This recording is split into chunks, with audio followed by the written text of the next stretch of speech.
All right, so this is a suggestion via donation. The name of the video is Keeping It Real Can Go Very Wrong. And this will be coming from the Chappelle Show. All right, so listen, if you guys are new here, please like and subscribe. The more that you like this content, the more that I know that you specifically would like to see more of this specific type of content, okay? Let's go and just jump into this immediately. Yo, Tanisha, it was good seeing you. Darius heard the comment and had a simple choice to make. Ignore what the man had said and take Tanisha home, or stay at the party and keep it real. When keeping it real goes wrong. What? Well, I'm Dave, and I keep it real. Sometimes keeping it real can go horribly wrong. We got to pick our spots. Right. It's good to be real sometimes. It's good to be phony sometimes. Yes, I said it. Phony. Think I'm this nice in real life? He doesn't seem nice. I've seen like him on like in real life. No, not me personally, but I've seen him dealing with people like in real life, and he doesn't seem like the nicest guy in the world. That son. Because I'm on TV. I'm wild. I pull my balls out right now. What? I don't care. Skate, skate, skate, skate. Right. Yeah, refrain from doing that, sir. If you don't believe me that keeping it real ain't the best thing, then take a look at this. All right, chapter 1, Vernon Franklin was an exceptional young man. He was the valedictorian of his high school class, won several scholarships, and became the first person in his family to attend college. He got a good job and worked 14-hour days, 6 days a week, quickly becoming the youngest vice president in the history of the Viacorp Corporation, ending the cycle of violence and drug addiction that had plagued his family for generations. The officers of his company were wrapping up the usual Thursday meeting in the South Conference Room when Frank Murphy, the man who had mentored Vernon, made an awkward comment. Vernon, great job, buddy. You the man. Give me some skin, huh? Is that how you talk to everyone, or are you talking to him only because of how he appears? Interesting. Vernon, great job, buddy. You the man. Give me some skin, huh? Vernon got along with all of the people he worked with, which in his heart of hearts made him feel like an Uncle Tom. Though he could have ignored the simple comment his mentor made, Vernon decided to keep it real. Guys, I'm gonna tell you a story really quickly. I'd gotten pulled over one time in my life when I was younger.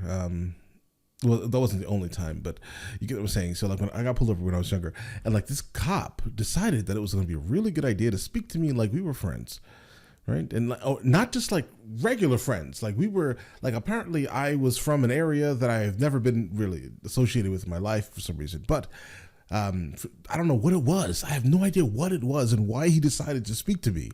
Like he was, I don't know, from an area that I was not from. Trying to say this nicely. I mean, he definitely was trying to speak to me like, I don't know. It was strange. I pointed it out. He didn't like it. He didn't like it.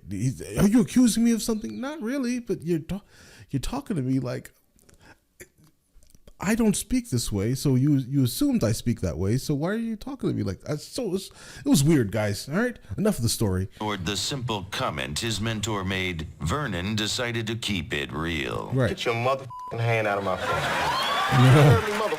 Get your hands out of my face. What you think this is, man? Just shake my hand like a man. I gotta give you some 5 on the backhand side with all this crazy jab. That's bull. You want a little soft shoe? Should I jug some water? Oh, that. Vernon, buddy. Get your motherfucking hands off me, Play the game. This isn't the Vernon I know. Allow me to reintroduce myself. My name is Owens. You ain't heard that before, man. Rap, dangerous. I used to beat motherfuckers up just like you. Just for walking around my way, nigga. Vernon, buddy. You better sit down, Frank. What's wrong with Sit him? down, bitch. Thug like. Nigga's a game, nigga. Oh. Today, Vernon works at Sonny's Filler Up on Route 80 in New Jersey. He makes $6.45 an hour and stinks of gasoline even when he's not at the station. It's as real as it can be. I mean, you have to know when to like respond and when not to, right? And generally, if you're in your place of business, guys, that's probably not a good idea to keep it that real. Gasoline, even when he's not at the station, it's as real as it can be. $1? What am I gonna get with $1, nigga? I got kids. And that's real. Vernon Franklin, once a heartwarming story of perseverance. Right. Wu-Tang! Today, a sparkling example of when keeping it real goes wrong. Oh, yeah. People say it to me all the time, Dave, you got that show, but remember, brother, keep it real. He did. Very good advice. Not always as easy as it seems. Sometimes, folks, keeping it real works against you.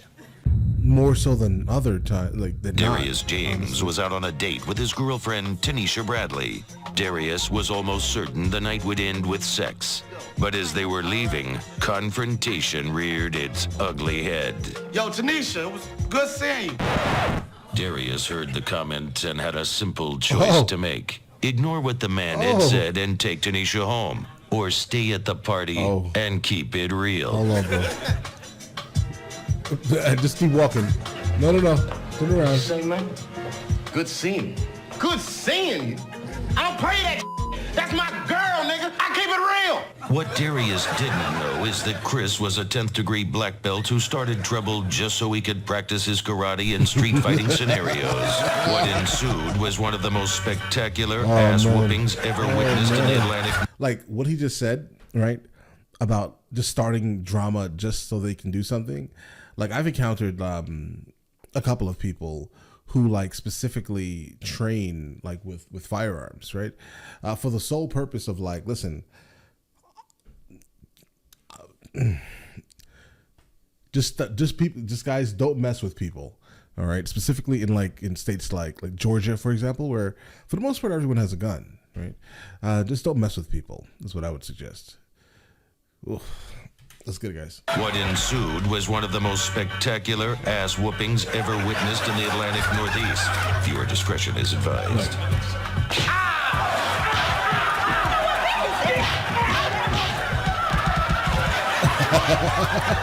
Darius lost 4 of his teeth, fractured his arm, spine, and pelvis. And then Tanisha got involved. All his talk about keeping it real was getting on my last nerves. Right. I savored that ass whooping. Oh! Kick him in the ass. Why is she involving herself with The this? tag team ass whooping continued for minutes, ending when karate expert Chris left with Tanisha. Okay, so hold on. She literally squatted up like over him and proceeded to create water right from her lady parts onto him after he got beat up. That's a little it's a little wild, Expert Joe. Chris left with Tanisha. That night, they had sex 3 times. As a result of his hospital bills, Darius was forced to move back in with his grandma. This knucklehead talking about keeping it real. I'm gonna keep it real. I want his goddamn ass out of my house. Oh, I'm trying to get my swerve on too. no. Darius is humiliated on a daily basis. Brady, don't. Well, hurry the hell up and finish yourself off there. Unlike you, I'm getting a little action tonight, you punk bitch. He is witness to things that no man should ever have to see. Darius, you big dummy, this ain't no show and tell. Take a walk. Yeah, get some rubbers. Get the big ones. Right. I mean, From most assuredly having sex with his girl to getting beat up and moving back with his family, Brady, don't. Darius James showed us what can happen when keeping it real goes wrong. We all just gotta be careful. When you're keeping it real, pick your spots. basically, generally just try not to. I would say no. Well, how about this? Be exactly who you are. Just just be smart about that shit. Like there are times and places, obviously. Reality is hidden for a reason, and now we will show you why. Brenda, chapter 3. Brenda Johnson was at home one night eating popcorn and watching television with her girlfriend. The telephone rang. Hello.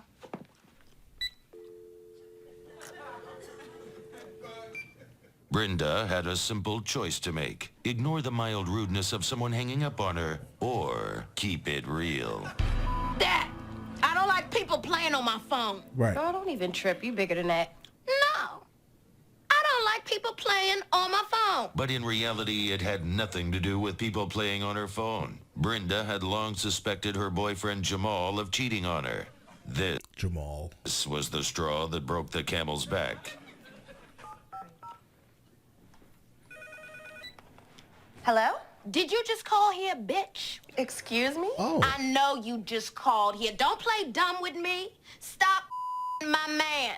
I don't know what you're talking about. I dialed the wrong number, okay? I star 69 you dirty hoe. Oh. You and I both know you sleeping with Jamal. No, I was trying to call my aunt. Oh, bitch, please. You a bitch, and so is your aunt. Oh, no, she did not hang up on me again. Oh, no. Brenda could have ended the conflict. You want to play, bitch? Please, just end it. Play. Just end it right But now. she decided to push her relometer into the red. Because I Real keeps it meter. real like that. Right. Brenda went onto her computer and did a reverse lookup of Janice's number. Not only did she get Janice's address, but directions as well. Right. Of course. MapQuest. I'm fitting to ride on this bitch. Oh, man, bro. A little excessive. That was a fake glass because, you know, car glass doesn't really break like that. Jamal in this car. I think you probably need to hit it a couple of times with that thing and for that car window to break, guys. Absolutely. Oh. Take that, you clap-having Jezebel. Clap? It was Jezebel. a wrong number. Dad, I don't like people playing on my phone. I keeps it real. What Brenda didn't know is that Janice was borrowing the car from her older brother, a federal agent. She also didn't know that defacing a government vehicle is considered a felony in certain cases, Right. this being one of them. Yep. After a short trial, Brenda was sentenced to 6 years in Short federal trial. prison.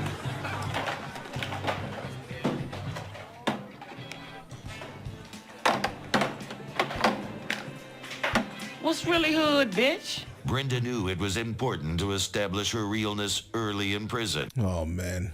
Confronted by another pivotal decision. Guys, if you notice, every single event that he is showing you about keeping it too real, right, has ended in absolutely, you know, terrible endings, guys. Important to establish her realness early in prison. Don't do it. Confronted by another pivotal decision, she decided then and there to keep it real. All right, bitch, let's settle this right now. Right. The three women were all serving consecutive life sentences. It turned out they kept it realer.